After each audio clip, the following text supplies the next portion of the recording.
CryptoLocker.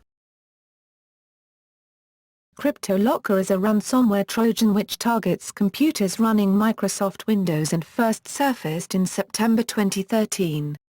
A CryptoLocker attack may come from various sources.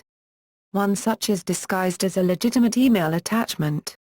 When activated, the malware encrypts certain types of files stored on local and mounted network drives using RSA public key cryptography, with the private key stored only on the malware's control servers.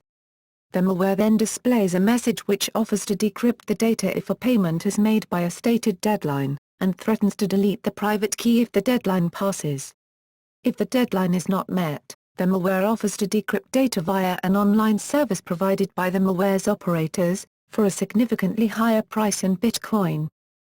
Although CryptoLocker itself is readily removed, files remain encrypted in a way which researchers have considered infeasible to break. Many say that the ransom should not be paid, but do not offer any way to recover files. Others say that paying the ransom is the only way to recover files that had not been backed up. Payment often, but not always, has been followed by files being decrypted.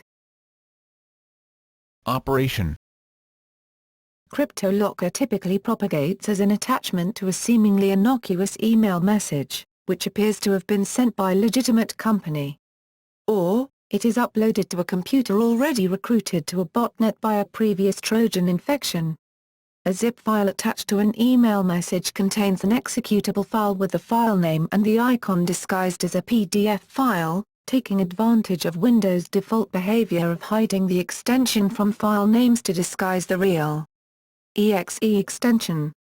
Some instances may actually contain the Zeus Trojan instead, which in turn installs CryptoLocker.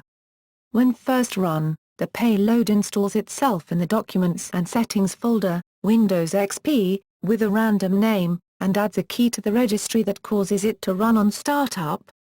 It then attempts to contact one of several designated command and control servers.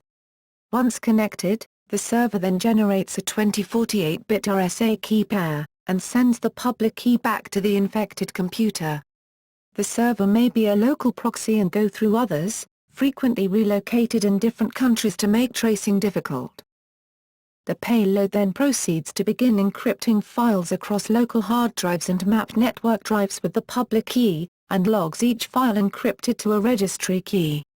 The process only encrypts data files with certain extensions, including Microsoft Office, OpenDocument, and other documents, pictures, and AutoCAD files.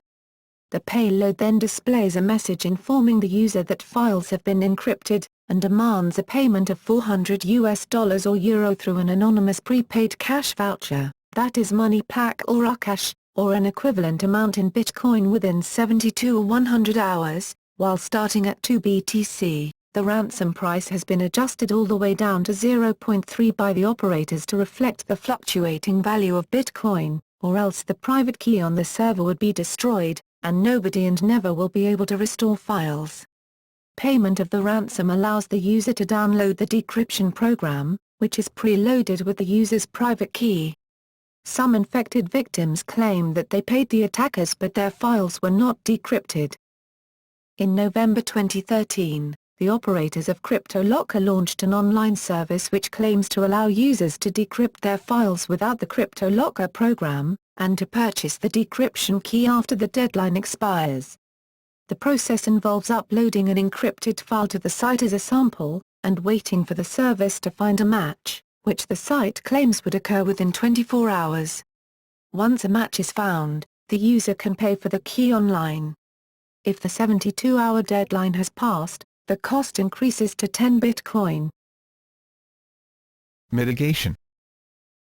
While security software is designed to detect such threats, it might not detect CryptoLocker at all, or only after encryption is underway or complete, particularly if a new version unknown to the protective software is distributed. If an attack is suspected or detected in its early stages, it takes some time for encryption to take place.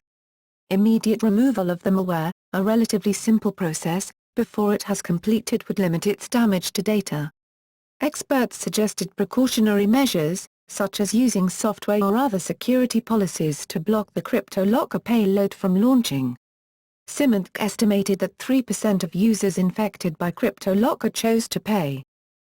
Due to the nature of CryptoLocker's operation, some experts reluctantly suggested that paying the ransom was the only way to recover files from CryptoLocker in the absence of backups, in particular, offline backups that are inaccessible from the network, and thus cannot be infected by CryptoLocker. Due to the length of the key employed by CryptoLocker, experts considered it practically impossible to use a brute force attack to obtain the key needed to decrypt files without paying.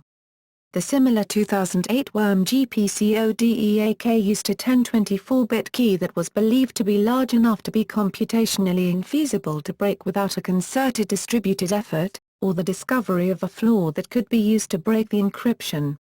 Sophos security analyst Paul Ducklin even speculated that CryptoLocker's online decryption service involved the brute forcing of its own encryption. In late October 2013, security vendor Kaspersky Labs reported that a DNS sinkhole had been created to block some of the domain names used by CryptoLocker. Money paid. In December 2013, ZDNet traced 4 Bitcoin addresses posted by users who had been infected by CryptoLocker, in an attempt to gauge the operator's takings. The 4 addresses showed movement of 41,928 BTC between October 15 and December 18, about $27 million at that time. A survey by researchers at the University of Kent found that 41% of UK respondents who were CryptoLocker victims claimed to have agreed to pay the ransom, a figure much larger than expected. 3% had been conjectured by Symantec, and 0.4% by Dell SecureWorks. The average amount per infection in the US is $300. Clones. The success of CryptoLocker spawned a number of clones closely imitating its behavior. The first, CryptoLocker 2.0, surfaced in December 2013, and was originally thought to be a variant of CryptoLocker. While visually similar to the original, it contains a few notable differences, such as being written in C instead of Visual C++, having payload disguised as a keygen program uploaded to a P2P site, its use of an RSA-1024 key with a triple DES algorithm, only accepting Bitcoin, additional encrypted file types, such as media files, and the ability to spread via removable drives. Analysts believe that due to its architectural and behavioral differences, CryptoLocker 2.0 may not have been connected to the original author of CryptoLocker. Another clone, CryptoDefense, surfaced in February 2014. It also behaves similarly to CryptoLocker, encrypting certain types of files with a 2048-bit key with Windows built-in encryption API, and instructing users to pay $500 in Bitcoin through a hidden site on the Tor network, a fee which is doubled if not paid within 4 days.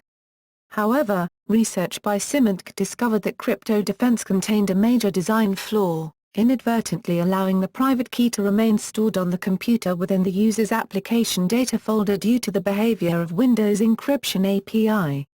Despite this flaw, it was estimated that its operator had accrued roughly $38,000 per month.